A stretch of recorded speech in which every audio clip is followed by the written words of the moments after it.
Good morning, everyone. Welcome to Higher Moment Mastermind. I'm Shira Lotzar. Vern Schellinger is not able to be with us today.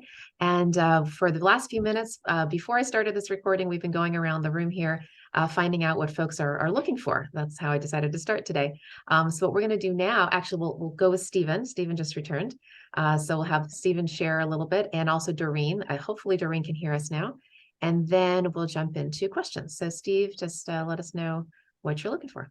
Sure. Well, really just looking for another opportunity within the technology operations or support space, either at the manager or director level. Could be strategic, hands-on, or a hybrid of both. Not really defined by industry. I've been on the healthcare side. I've been in the not-for-profit space and in the corporate area as well. So really just looking for a really well-blended, good fit opportunity. So I'm not sure when you stepped away if you heard that Haroon is also in the tech world, different than you. He's Okay. in the GIS space, and I know the technology world is very vast. However, Sure. for our token tech guy here, so I took their call. So if you and Haroon might consider chatting offline, Sure. any kind of Absolutely. synergies or connections. Sure. So maybe you could put your respective, chat each other your email Yep. information. That would be great. And Doreen, what is your career situation? Can you hear us now? Maybe your audio is still not working.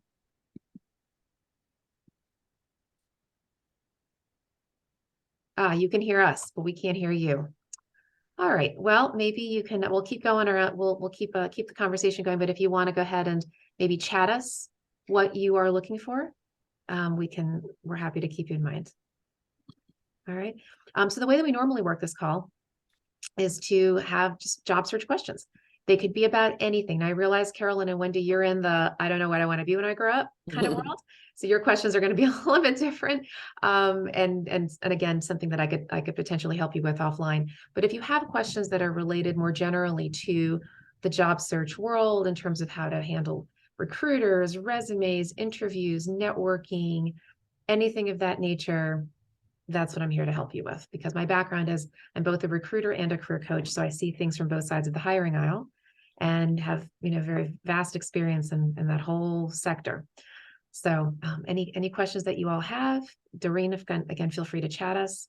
Steve, Kelly, I know you've been regulars with us. Haroon, I know you're new as well. So who has a job search question I can help with, or just a general topic? I have a general topic.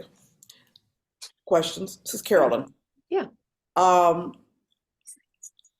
have several gigs, and I've been working as a contact tracer probably since last October, and I'm resigning. My last day is today, and I'm resigning under a black cloud because the supervisor I had, this last supervisor, I didn't get along with her, and she wants to talk to me before I leave, and I'm trying to decide if I'm going to speak my truth or just sugarcoat it to keep the door open just in case in the future. So my last day is today. It's a part-time gig, no benefits, and I've been doing that job part-time since October of last year. Yeah. And the supervisor I had was very toxic. I didn't like her at all. I really don't like her. I didn't like her. And that's one of the reasons why I'm leaving. The other reason I'm leaving is because when COVID numbers went down, our hours went down, and it really wasn't enough to live off. So I went and got myself another job. Right. So today's my last day with that job today. Got it. So I'm trying to decide. I'm gonna pray on it if I should just speak my truth or keep my mouth shut. Well, I'll say this since you just said that you want to pray on it. Obviously you're a believer. I would ask you to pray about how can you be edifying to this individual? Okay. Right? How can you lift this person up to help them in the next stage of their journey? So what you say, how can you be an encouragement to this person, right? Okay. There's an expression, hurt people hurt people. Right. So we don't know what's going on in this person's life, right? That might cause this person to be behaving in a way that might seem toxic, right? So how can you be salt and light? It's a woman, right? Is that what you said? Right, it's a woman. How can you be salt and light to her, right? To say things that might, help her along her professional journey. So that's what I would offer to you. Okay. Okay. Thank you for that. You're welcome. You're welcome. Diamond, I think you are new with us. Do you want to quickly share what your job search situation is and how we can help you? Sure. Peace and love, everyone. I'm Diamond Petty. I was just on Meetup, I guess, a couple days ago. So this is all new to me, Wow, but we have four of you now that are five of you that are completely new to our group. That's amazing. yes, I am in cybersecurity, and I guess my biggest challenge is I'm so overwhelmed. There's so many opportunities, but trying to I guess sort through all of the higher, the positions that's being posted. And I am specifically looking for just working in 1099 space, not taking on a full-time W-2 position. So I've been on a contract now for 4 years and it's coming to an end and I haven't really been looking. So I'm trying to figure out the best strategy for, looking for positions that offer 1099 opportunity. And then it's just so many, it's overwhelming. Yeah, I bet. Well, before you came on the call, Haroon and Stephen were sharing about their backgrounds. They also are in the IT world, different than you. I know, again, technology is very vast, but I was suggesting that Stephen and Haroon connect, and you may want to do that as well. Maybe the three of you could have an offline conversation since you kind of play in that world. And within the technology world, there's a lot of synergies, right? And a lot of people know people, and there's a little overlapping. And so I may want, just feel free to pop if you're comfortable to pop your email in the chat, and Haroon and Stephen can do the same, and you can chat with each other. Hopefully that'll. Thank you. We'll do that. You're welcome. Thank you. Sure. Doreen, also in technology. My goodness. Okay, so maybe the four of you can have an offline chat. Let's see here. You work full-time in IT as a contractor in the intelligence community. You're not able to join weekly. Recently completed PhD in technology, dissertation biometrics, like to find a new position doing research in biometrics. I said IT is not my world, which is partly why I can't really opine very much on that area, but I'm glad that the four of you come from that background, and maybe you can support each other, even though clearly all four of you come from very different aspects of the technology space. But there are technology meetups out there that I would commend to you. I don't know what they are, but I know that they exist. So if you go to Meetup, and not necessarily a job seeker group, but if you go ahead and look for Meetup for tech groups that are in your space, like cyber or biometrics or what have you, you might find colleagues who play in that world, right? Where you can help each other and do some networking. Okay. All right. So are there other general questions that I can address for you? Stephen, Kelly, Wendy? No, I think, we talked about this a little bit last week, and then, we've touched on the topics as well of, what's kind of critical or what people run into within the opportunity search space and that whole process. Just being able to come to these kind of networking or support groups, contacting via LinkedIn, like you said, looking at meetups, I think it's really critical. Especially, this week being that in between one holiday and then another one coming up, or the new year kind of starting, there's that lull within responsiveness. At least I've seen this week. It has been radio silent. Yeah, it is. Everybody's on vacation. Yeah, and it's I came in last week. I had what I was told was going to be a final interview by a recruiter, and I don't want to have you go down that road, but I think that's a really good thing for people that are jumping into this spot to kind of revisit, is to say the difference between information you're getting from a recruiter and a hiring manager, or kind of internal process for the company or group. I was told that, it was a final interview. I got into the interview. It was a good conversation, different in some ways than I prepared for, but still very good. And they were very clear, hey, there's not going to be a lot going on yet this week going into Christmas. And then there's not a lot. There hasn't been a lot, that week going into Christmas. And then there hasn't been anything this week. And so I knew that. I had at least hoped I would hear from the recruiter this week, but Yeah, apparently the last 2 weeks of December are pretty much. Yeah, and that's the thing that I actually, in talking with some others, I kind of point out to them as well, is to say, look, there's an emotional toll that takes on you. because I use the verbiage close the loop, positive or negative, any information or updates helps both the candidate and the hiring manager recruiter, but keeping in mind it is the holidays, so that's been a bit of a struggle this week. But I would just, my suggestion would be definitely come to these kind of groups. They've helped kind of see things out, and just also making sure you're once you're into your process and figuring out, okay, I want to go after these types of roles, or this type of career shift, and here's the kind of target markets or areas, making sure that you're filling your pipeline, if you will, with opportunities you're able to find that kind of fit those points and directions, so you're not just hanging on one. And so I did a fair amount of that this week. And of course, the trade-off is you can fill the pipeline, you can put in the applications, you can do that stuff.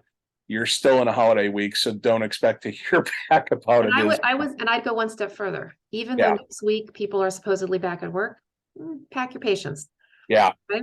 Give people the first week of January too, because they're just coming back, the deluge of emails, the whole night, and Yeah. January 2nd is actually a holiday. Remember that, okay? It actually is a holiday. So technically, January 3rd is the day that people come back, but even then, extended vacations, blah, blah, blah. So I Yeah. would say the following week, I think the week of the 9th, Yeah. is when things should kick in a little And bit. that's hard. And just being able to acknowledge that as someone that's in between opportunities or what have you, Yeah. it's extremely hard. But like I said, these groups help. Being able to focus on your process helps, and just acknowledging the fact that it's hard and you've got that gap. So The patience is the virtue, as they say. oh yeah. Yeah. So just to harken back on something that you said a minute ago around kind of being focused. And I would target this actually to Wendy and Carolyn in particular, but even Haroon and Doreen. And that is to, really make sure that you know the kind of opportunities you're looking for. Here's what I mean by that. And of course, I know with Wendy and Carolyn, you don't know yet. So that's of course the opportunity, right? To figure that out, whether you want to work with somebody like me or whoever else, but you do want to figure that out first. But here's the reason. Employers are looking to solve their business challenges, right? You are looking to solve your career challenges, okay? And the two need to line up, all right? Here's what I mean by that. You've got passions, you've got interests, you've got skill sets, you've got things that motivate you, and that's great. You want to make sure that those things are aligning with what employers are looking for. Now, you can't always know what the employer is looking for, but you can help start to figure out the kinds of problems you want to help people solve. The kinds of problems you want to help people solve. It's one of the first things that you want to do when you're thinking about what's your next step. But from the employer's perspective, they're risk averse. I say this all the time. They are risk averse. They don't have time to train. They want people who've been there, done that, have the t-shirts. So what I would recommend for those of you who are making a shift, or even for those of you who are looking for, whether it's gig work or whatever, start with where you've been. I'm not saying you have to stay there. Start with where you've been. Why? Because where you've been is where you have credibility. Let me say that again. Where you've been is where you have credibility. That's where employers are going to feel the safest with you. Start there. If you need to step away, a quarter turn to the right, a little, it's okay, but keep your center. Keep in mind what you've been doing for all of these years, or at least for the last 5 to 10, which is typically where the employment world rewards you, for the last 5 to 10 years of what you've done. Because as you stay closer to that, employers feel safer. Once you start stepping away from that, either in what I call your lane, which is what you do, or your community, which is the sector that you've served, okay? Either way, the closer you can stay, the safer that they'll feel, all right? So for example, I'm going to give you an example of years ago, I was doing career coaching with somebody, and he was in the mortgage banking business. His name is Steve. And he decided after 25 years of mortgage banking, I got to get out of Dodge, right? I don't want to do mortgage banking anymore. I'm like, okay, Steve, what do you want to do? Well, after some coaching, we figured out that he wanted to do this thing called, ready? Regenerative medicine. Now, I had no idea what that meant. I guess, Wendy, maybe you've heard of it. And it's basically a stem cell therapy where the doctor uses your own stem cells to heal an orthopedic injury. Now, he wasn't exactly going to go become a doctor, right? He was 50 something years old, but he wanted to be in that world because he had appreciation for it. So what we decided to do is we decided to keep, I'm going to use my nomenclature and then I'll explain it, to keep his lane, but shift his community. What do I mean by that? Well, his lane was not just being a mortgage banker. He was actually a salesperson. Okay. So he wanted to shift into the regenerative medicine community. How do we do it? Well, we figured that if we created a LinkedIn profile that spoke to the fact that he wanted to be, ready, a salesperson to help regenerative medicine medical practices recruit patients, AKA sell the practice to patients, he might be able to keep his lane, but shift his community. And we did just that. We created a whole new LinkedIn profile that had a narrative around it. He, on his own, he networked. He went to a regenerative medicine medical conference. He had some contacts in that space, whatever. Presented a case like this is a new concept. This is not something that these practices had ever done before. And he got a job. Now, he didn't stay with the job for reasons that had nothing to do with any of this, but he got the job. It was intentional and we did it, right? And my point is that it does take intentionality. And it takes really looking at what your skill sets are, what your superpowers are, what you want to do, but framing it, positioning it in a way that employers can hear. Employers can hear, which takes branding. Your resume needs to be focused in that area. Your LinkedIn profile needs to be focused in that area. Your networking needs to be focused in that area. What you say in your interviews needs to be focused. You need to have a very clear message to help employers feel safe. It is a very big risk to make a hire. I don't know if any of you on this call have been hiring managers, but if you have been, you'll know what I'm talking about, right? When you screen resumes, you're looking for people, hopefully you've been there, done that, have a t-shirt. Why? Because you understand how risky it is. It's very expensive to hire. The chance that if somebody doesn't work out, that can have a ripple effect on the organization. There's all these different risks, right? People don't have time to train. So if you can help the employer minimize their risk by showing them that you have the skills to do that role, that hopefully you have the industry experience or at least related to do that role, they're going to feel much more attracted to your candidacy. Okay, so that's a very broad kind of concept. Obviously, it would be uniquely customized to you, but I really want to encourage you to focus. And I say it that way because, especially for career changers, the tendency, and I can't tell you how many times I hear this, the tendency is for folks to have what I'll call a very broad brand. Why? This is the phrase, right? If I've heard it once, I've heard it 100 times. Well, I don't want to cut myself off from opportunities. No, that's the wrong thinking. Because if you're too much of a generalist, people don't know what to do with you. The way I like to say it is, if you had a leaky faucet, you're much more likely to go to a plumber than a general handyman, right? You want a specialist, not a generalist. Employers are the same thing. If your brand is too broad, if it's kind of like, I'll take anything, so to speak, nobody knows what to do with that. They don't know where to focus. They don't know what you want. They don't know what you're passionate. So you need to take the time to get really, really clear about what kind of role and if there's a sector that's associated with it, what the sector is that you want to focus on. So I hope that's helpful, especially for Wendy and Carolyn. Thank you. Very helpful. Yeah, you're welcome. You're welcome. All right, Doreen, I'm not sure if you can hear us now, maybe not. And I know you can hear us, I apologize. If your audio is working, yeah, you can hear us. You're saying something and we can't hear you. Okay, so it's still not working. No worries. Any other questions that I can address for you?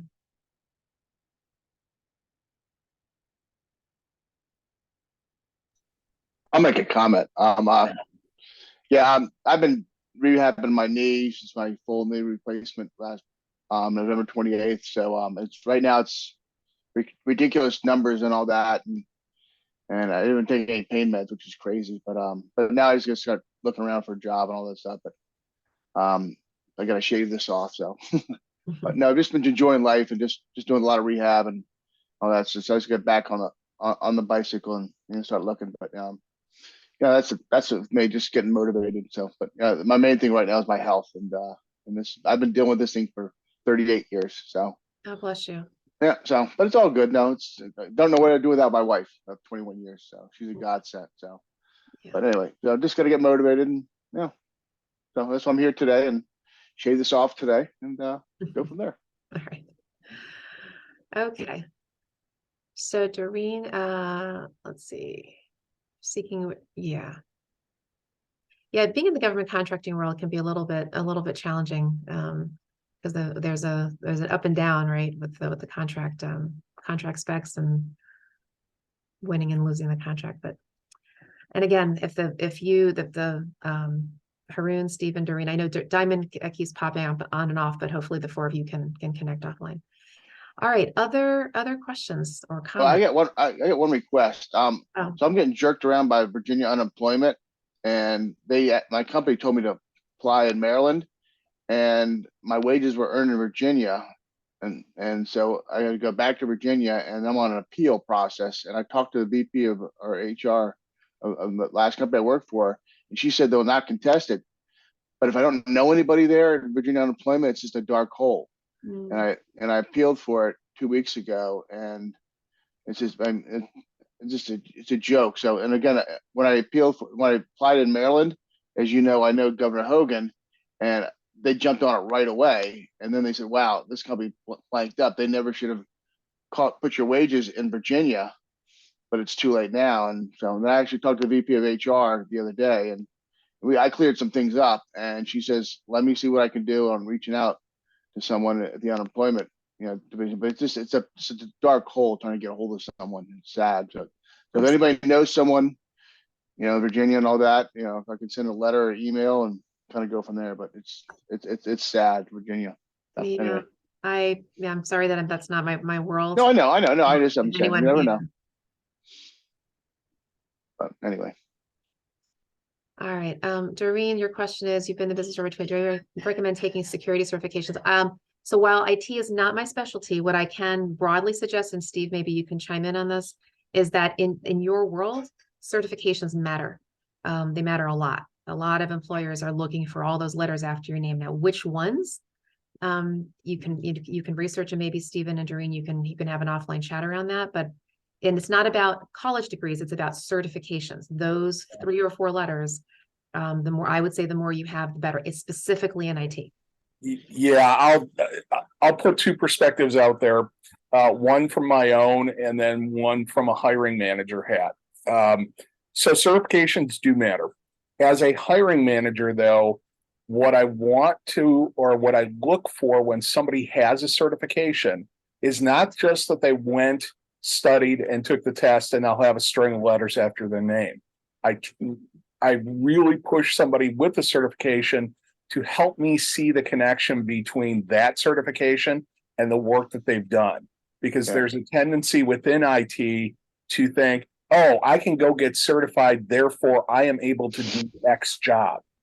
You are certified, great. You study the material, you show high competency with it, great. But there's a practical application side to that says, I can, to the point you were just making sure about, demonstrating and telling your story and talking about, and, within your lane and all these pieces, being able to tie that directly to the work that a hiring manager is going to want to see you be able to do. It would be the same thing for me. I have a networking certification from 20 years ago. It doesn't translate to this day and age. And my situation, being in the management director and manager side of things, I've always taken the certification opportunities, again, some with the not-for-profit space and some with others where funding was limited, and made sure my employees got those opportunities as it related to the work I was asking them to do. So I have a bit of catch up there myself. I would absolutely agree and say it's important in tech, but it needs to be focused. So if you're thinking about, going into networking, the CompTIA series is pretty good. Government certifications are things that being NIST or DoD spec certified are very different within the tech world. Depending upon which industry you're going into, that may play something into it. But I would agree. I think you have to do the research for what the roles you're looking for are typically going to focus around, and then base your certification process on that, because there's a lot of really good certification courses that are out there that will get you into that, which is a good first start. By all means, consider that. But it's also going to be, if I'm a hiring manager, I'm going to look for, how does that certification tie back to your work experience or exposure that I'm going to ask you in this role to come in and do? That's a great point, Stephen. And I have to imagine, Doreen, from your chat, that you already have the working experience. You're just asking whether or not the certification would be kind of a, frosting on the cake, right? And I would, from what Stephen is saying, I would say yes, right? Just kind of, if you got the cake, now frost it. Yeah. Conversely, if you didn't have the cake, I would still probably suggest, Stephen, correct me if I'm wrong here, it's still good to get it. Yes. There might be Stevens out there that might ask for more, but at least have the frosting. Right? Well, again, hiring manager hat on, it shows me the initiative to try something to advance and continue your skill set, upskill, side skill, whatever terminology you want to use, to be and to show and to demonstrate, especially within technology, although other industries I'm sure would apply. You don't stop learning at the door, the point where you jump into a role or you're finished with college. There's always something new to learn, and it's vast. So those certifications definitely, in my mind, play to that framework and that story and that narrative. It's not a deal breaker for me if I'm a hiring manager to say someone's got a cert, but they haven't actually worked in the space. But then I know that going into my decision process to say, okay, I have two candidates, Henry Ford model again, but just very different. Say both of them are applying for this role. Both of them have that particular certification that's key to whatever that is. However, one of them has actually worked hands-on in that particular space related to that cert for the last 2 years. That to me says something a little bit more about the practical experience side. So it's really just, putting golf analogies I hate, but I'm going to use it, putting as many clubs in your bag to go walking down the fairway to hit the ball and get it in the hole. Yeah, especially in IT. Yeah. Other professions, not so much. Other professions, some of them, it can be beneficial, like HR, they've got their certification and marketing and that kind of thing. But IT in particular, I would say the more letters you can get, the better. Yeah. Specifically. All right, other questions or thoughts or comments? I've been kind of toying with this two different approaches to applying for jobs. One is, try to do as many as you can. And the other is, focused, narrow, maybe 5 a day versus 25 a day. There's two different mindsets out there, two different, kind of ideas about how best to jump in and do your job searching. What are your thoughts? Yeah, so there's a lot in what you just said, a lot. Okay. And it's not even just quantity versus quality. I mean, it's not even just, it's not quantity, it's quality, right? So it's not about 5 versus 25. And let me step back for a second and say this. Beyond the idea of focusing your search, I've said this before, I'm going to be so intentional, and I need every single person to listen up when I say this. Okay. Your job is likely not going to come through a job board. I want that to hang in the air for 30 seconds. Okay. It's not likely to come through a job board. Job boards like Indeed, LinkedIn's job board. I don't mean LinkedIn, the database. I mean LinkedIn's job board, Career Builder. Pick your job board. Those are vehicles for employers to get the word out broadly about their search. You are now competing with, I'm going to say, just about the whole country these days, especially for remote work. And your chances of getting that job are very, very very slim. Besides the fact that you will hardly ever hear back from them, okay, you are now competing with everybody. That doesn't mean you can't apply. You never know. Because frankly, about 10% people get their jobs through job boards about 10% of the time. That's why I say it's like likely not going to happen. So yes, one person will likely get hired. Could it be you? Sure. But what I don't want you to do is focus your efforts. So Wendy, when you were saying 25 versus 5 jobs, I have to assume you meant applying to 25 jobs on a job board versus 5 jobs on a job board. Okay. That's the traditional way that people have done job searching. And it's not the way that most people get jobs. Most people get jobs through networking. And you're going to hear this 50,000 times whenever you come on these kinds of calls. It is all about networking. As there's a reason why I was suggesting that Haroon and Doreen and Steve and Diamond, okay, connect offline. That's a network right there. They're all in the technology space. So they are more likely than, let's say, Wendy and Carolyn and Kelly, Kelly's in sales, or Ty, who's in customer service. They're more likely to be able to help each other and open doors for each other, refer each other to opportunities, to employers, to colleagues, to other meetup groups. You never know, because folks who are in a certain profession or folks who are in a certain industry are more likely to hear about opportunities for each other. Okay, this kind of group is great in as much as, hey, you're going to get some job search tips. However, this is a very generic group. It's a typical job search group. We've got every walk of life here. I mean, literally, I just look around the Zoom room, again, from customer service to sales to higher ed to IT, everybody's doing something different. Okay, so we're connected here because we're all trying to learn about job search, but we're very, very diverse in terms of the kinds of positions that people are looking for. So networking, you never know. That's the other side of it too, because it could be that Ty is in customer service in the association world. You never know. Maybe his next door neighbor is in IT and could be helping Doreen. Anything's possible. So these groups are good anyway for networking, because you just don't know who you're going to meet, because people know people know people. All right. Mm. That said, it's very, very important when you are doing your search to focus your network as much as possible on people who either do what you do, or just generally what you do, and or people who are in the sector. If you do serve a sector, some people don't serve a sector, some people are cross-sectoral, but if you do serve a sector, to network with those folks. So Wendy, I hope that's helpful in terms of the focus, because then once you focus, right, which of course for you is going to take a minute to do, once you do, your networking needs to be focused in that direction with the right people and pitching yourself in the right way. And the other thing too, in terms of your focus, is your brand. Your resume and your LinkedIn profile need to tell a similar story. Need to focus. Most people in their LinkedIn profile, and Kelly, I see your hand. Most people in their LinkedIn profile do what I call a vanilla bio. What do I mean by that? If they say anything in their about, the about section is that section.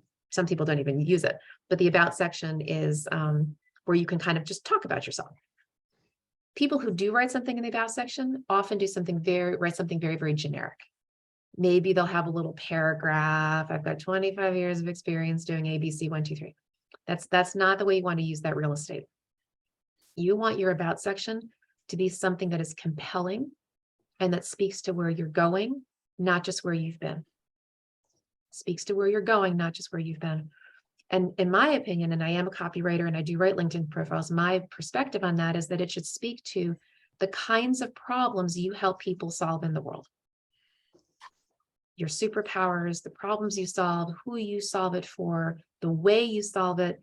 And if you happen to have some writing ability and you can make it a little bit quippy and clever, even better, right? Because then that helps the person to be attracted. And what I'm going to do right now, I don't often do this, but I will right now.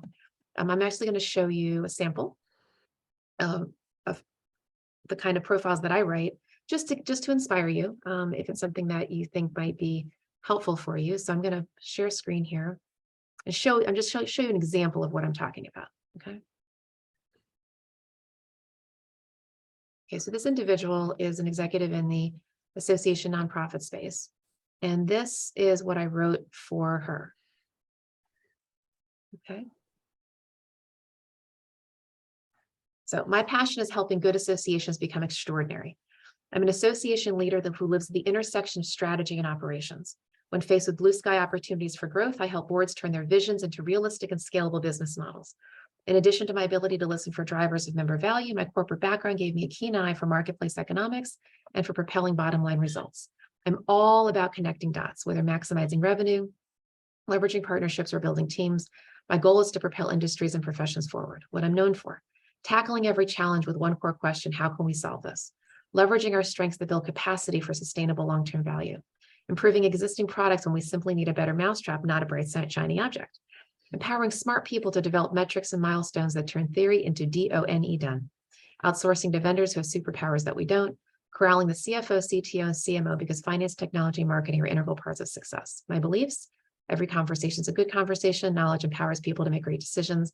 All mistakes are learning opportunities, especially the big ones. And if it's not broken, don't fix it. And then some accomplishments. So the point here is that this speaks to, and this is an evergreen profile. This individual, Julie, is not looking for a job. I wrote this for her years ago, but she still keeps it on her profile because this is evergreen for her. This is kind of how she shows up as a nonprofit professional and wants people to know that as her brand. Okay, so this does not say she's got 25 years of experience. It doesn't talk about every skill she's ever had, because the fact is that if you want to know what she's done, all you have to do is go down to her experience section. Okay, so your about section is different than your experience section. Your experience section is the chronology of your work history, but your about section is who you are and who you serve, or at least I believe that's what it should be. Okay, so I mentioned that because your LinkedIn profile, especially if you're career changing, needs to be focused. And that individual, Steve, that I was talking about earlier, we had a whole narrative speaking to we called him a regenerative medicine brand ambassador. We made up a term, and created a whole story in his about section about, why he's passionate about this field and what he wants to do and, all this stuff. So I just commend that to you, because your LinkedIn needs to be forward thinking as well as your resume. Even though your resume is past experience, right? Your accomplishments, it still needs to have a future brand. So I'll show you an example as well from the resumes that I write for people. If you just give me a second here. So hold on.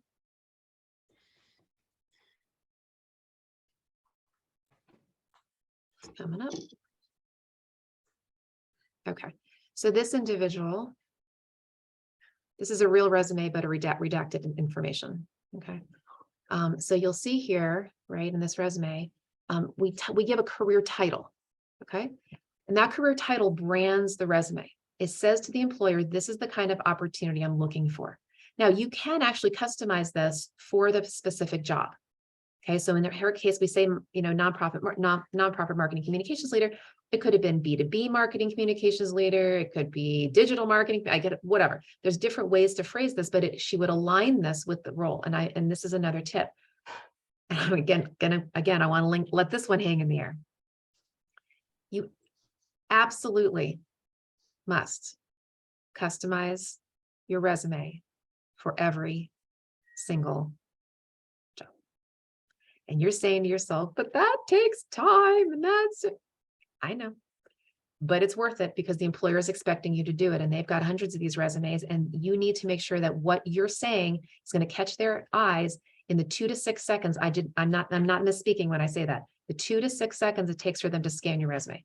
Not to mention the applicant tracking system, which is their HR database. If you are applying to a job in a larger company, that applicant tracking system is going to be scanning for keywords. You absolutely have to have the keywords in your resume that relate to that position. And you can customize it in your title. You can customize it here. There's a little text box that I use. Some people use something different, but it's something up here. And then the other key to this type of a resume is that you want to have all of your accomplishment stories. Notice I said accomplishment stories, not job duties, accomplishment stories labeled, right, with the keywords that are in the job description. So everything hangs together. You have a focus in your career title, you have a focus in the competencies up top, you have a focus in the competencies that are labeled next to the accomplishment stories, and for some reason that changed.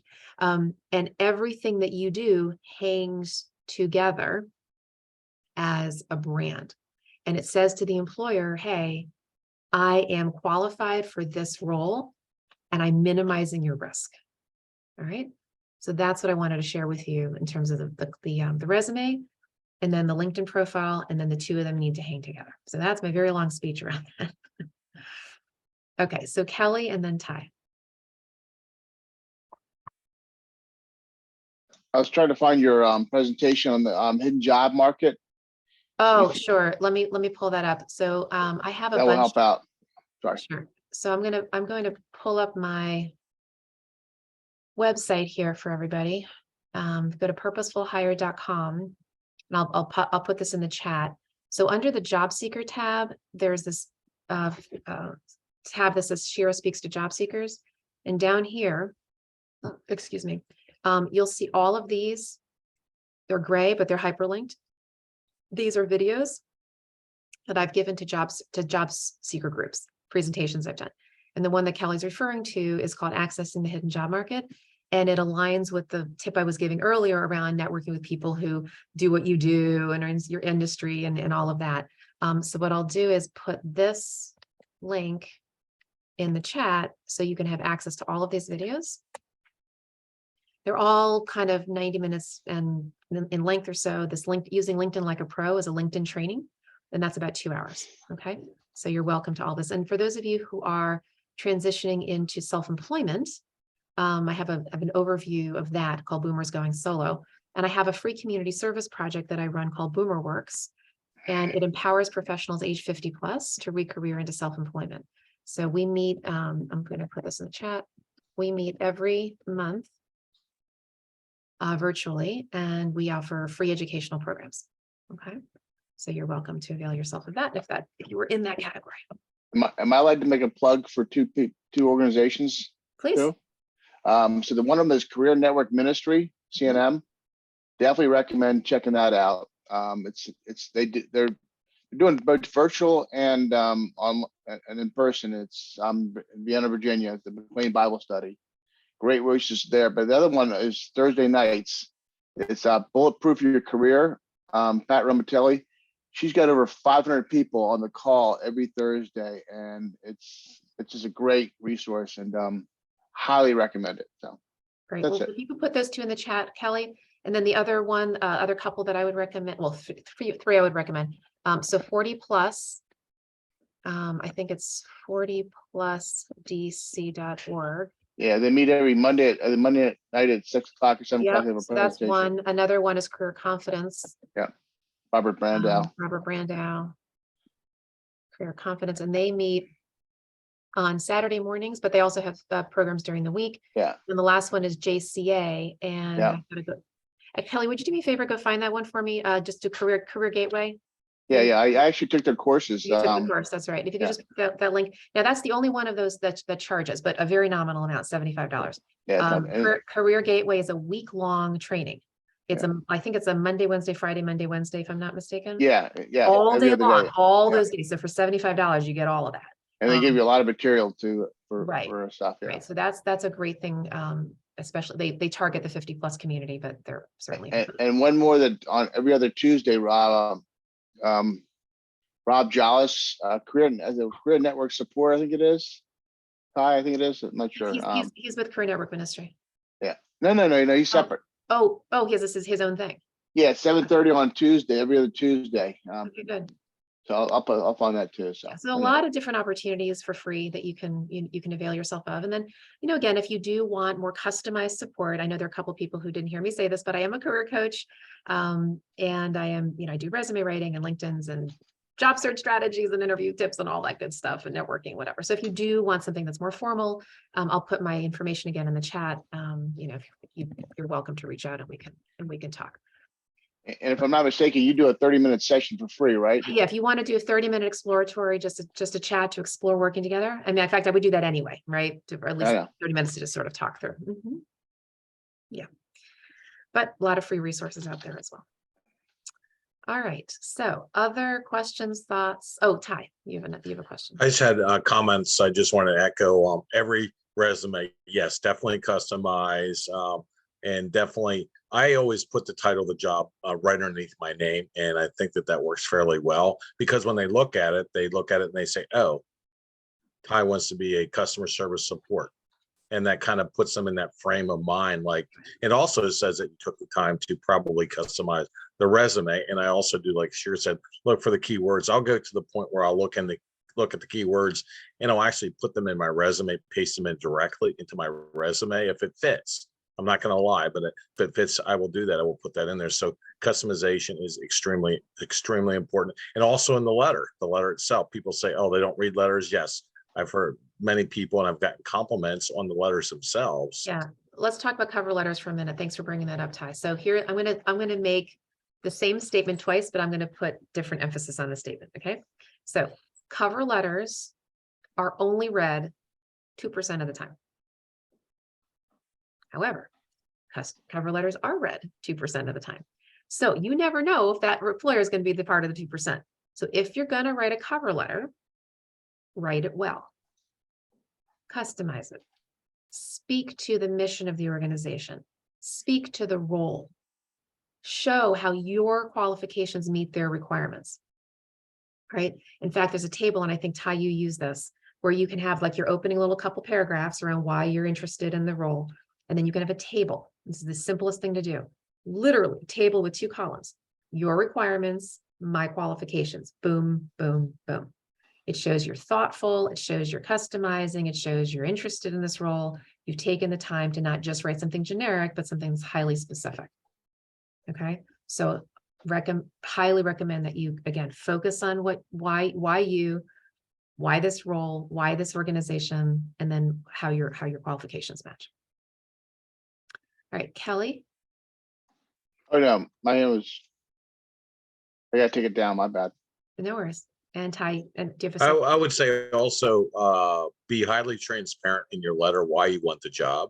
Like, I mean, look at their mission. If you have a passion for something, tell them exactly, because I've talked to some people and they said, well, they wrote me a cover letter, but they never told me why specifically they wanted the job. They just threw out their qualifications. Right.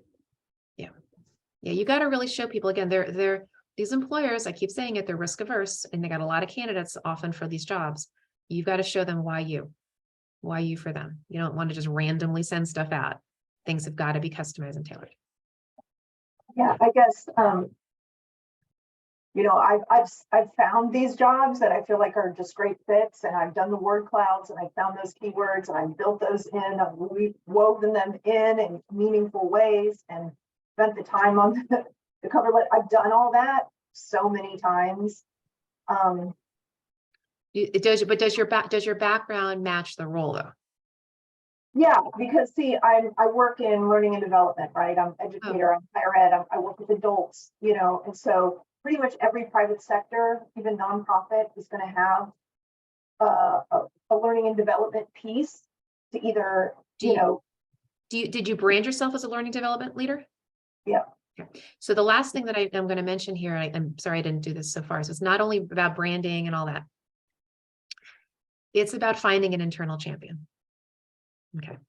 So when you just apply to a job online, again, your resume is going to can get very lost. It's just, you're just one of a million people that they're seeing.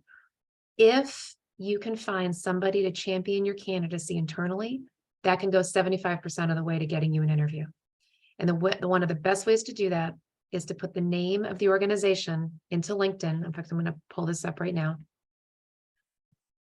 Give you a 2-second training.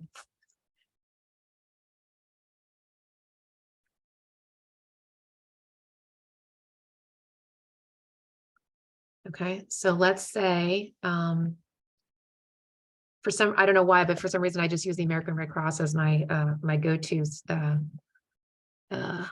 employer when I do these trainings. Okay, so let's say you were applying for a job at the Red Cross, and so you put in American Red Cross, click on their page. Actually, you don't even have to do that. You can either click on their page, and you can click on where it says employees, or you don't even have to click on their page for these days. You can, once it comes up, see all the people down here, just hit the people button. And these are the people who work there. And so what you would do is you would do a filtered search. You go into the all filters tab. Okay. and you can screen down. So for example, let's say you're looking for the Red Cross that's in the DC area, because they apparently are other places. You click there, and more importantly, you go down here to title, and you can put the title of who you believe to be the hiring manager. So now you may not know that person's title exactly, but maybe you are looking for a marketing role, and you believe that the person who's you're going to report to might be titled, I don't know, Vice President of Marketing.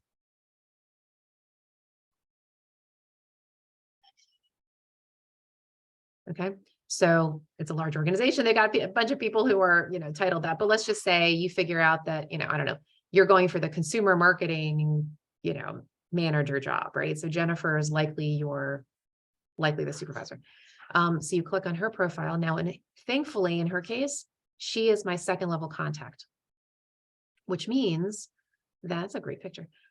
Which means that I am necessarily going to have at least one mutual contact. And in this case, I've got 11. So I would go down to this list and I would say, okay, so of these people, first of all, who do I know the best that I think would be willing to do me a favor? Okay. And introduce me to Jennifer. So in this case, it could probably be Elizabeth. And so I would, write to Elizabeth. Now I could write to her two ways. I could send her a message on LinkedIn. Okay. And we could do that. But the thing with that is that Elizabeth may or may not be checking her LinkedIn. So I would likely then just go to email, right? To catch her attention more. So to find her email, because she's a first level contact, I would open her up. I would go to contact info.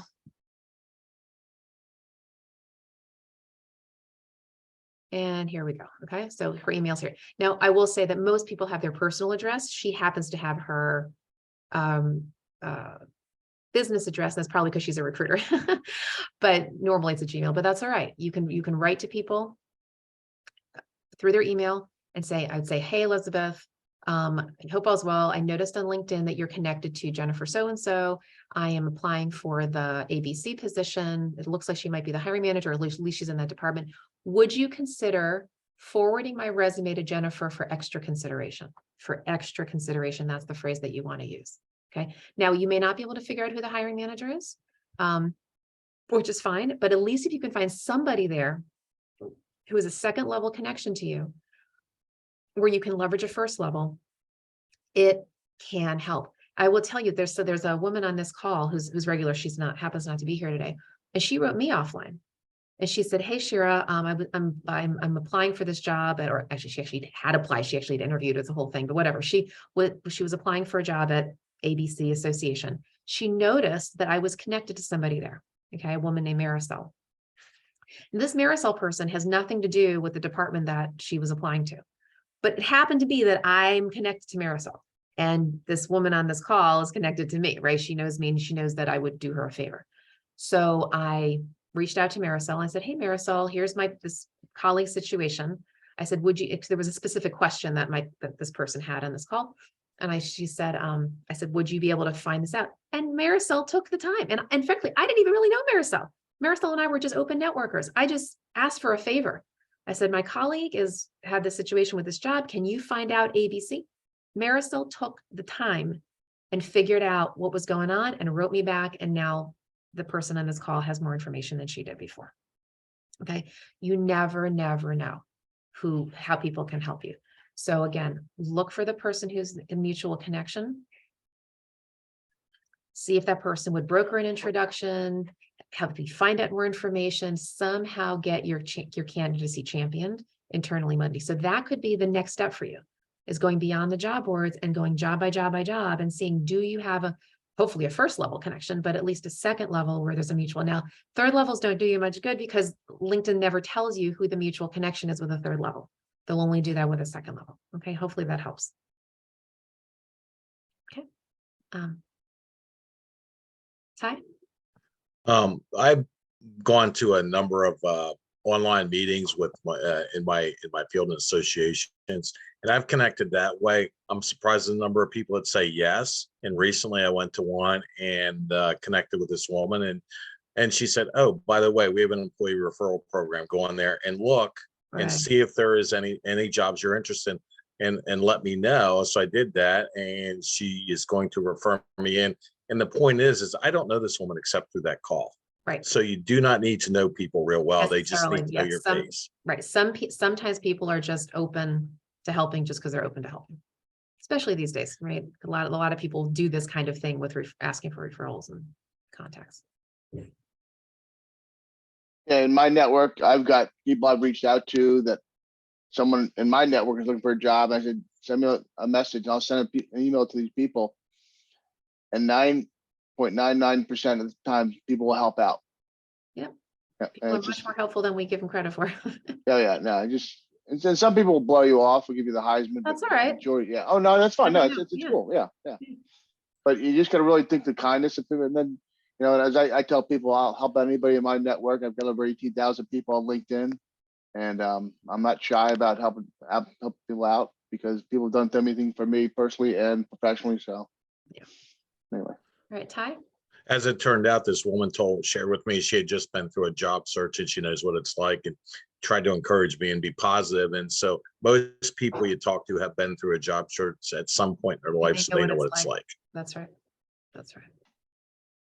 All right, so I'm looking at the time. When did you have another question? Well, just really quick, it resonated with me when you said, you won't find your job on the job board. I'm finalist for a job right now that a recruiter reached out to me. I didn't even know about the job. It was kind of a hidden job because I still can't even find it anywhere in the organizational website or anything. So any last minute, like little tips on what we can do as job seekers to encourage these recruiters to reach out to us other than just putting like the special words in our LinkedIn profiles. I mean, this is the first time ever a recruiter has done that for me. And it has been very positive because it is an internal person, an internal champion, like you say, that just came to me, Right. And so the way that happens, by the way, is that, and because I am a recruiter, so I do this a lot, is that we use the search bar that in that upper left-hand corner, and we put in keywords and we find people who have the keywords on their profile. Okay. That's how we do it. So to your point, you want to think about the kinds of keywords that are most relevant to your field. So obviously learning and development, clearly you already know that, and it's probably on your profile anyway. You might even want to put the word training. Right. I know that that's the more passé term for your field because I am in the HR world, so I know that. But even so, you never know, right? So just look at the different kinds of competencies. Maybe it's ADDIE or anything that's related to that world. Keywords. Make sure that is in your headline. LinkedIn's algorithm is such that when somebody puts key terms in the search bar, the profiles that pull up first are the ones where those key terms are in the headline. Secondarily, if it's in the person's job titles, and then thirdly, I would say in the about section. But if it's in your headline, you're more likely to come up on page 1, 2, and 3-ish, right? So that's what I would recommend. Keyword.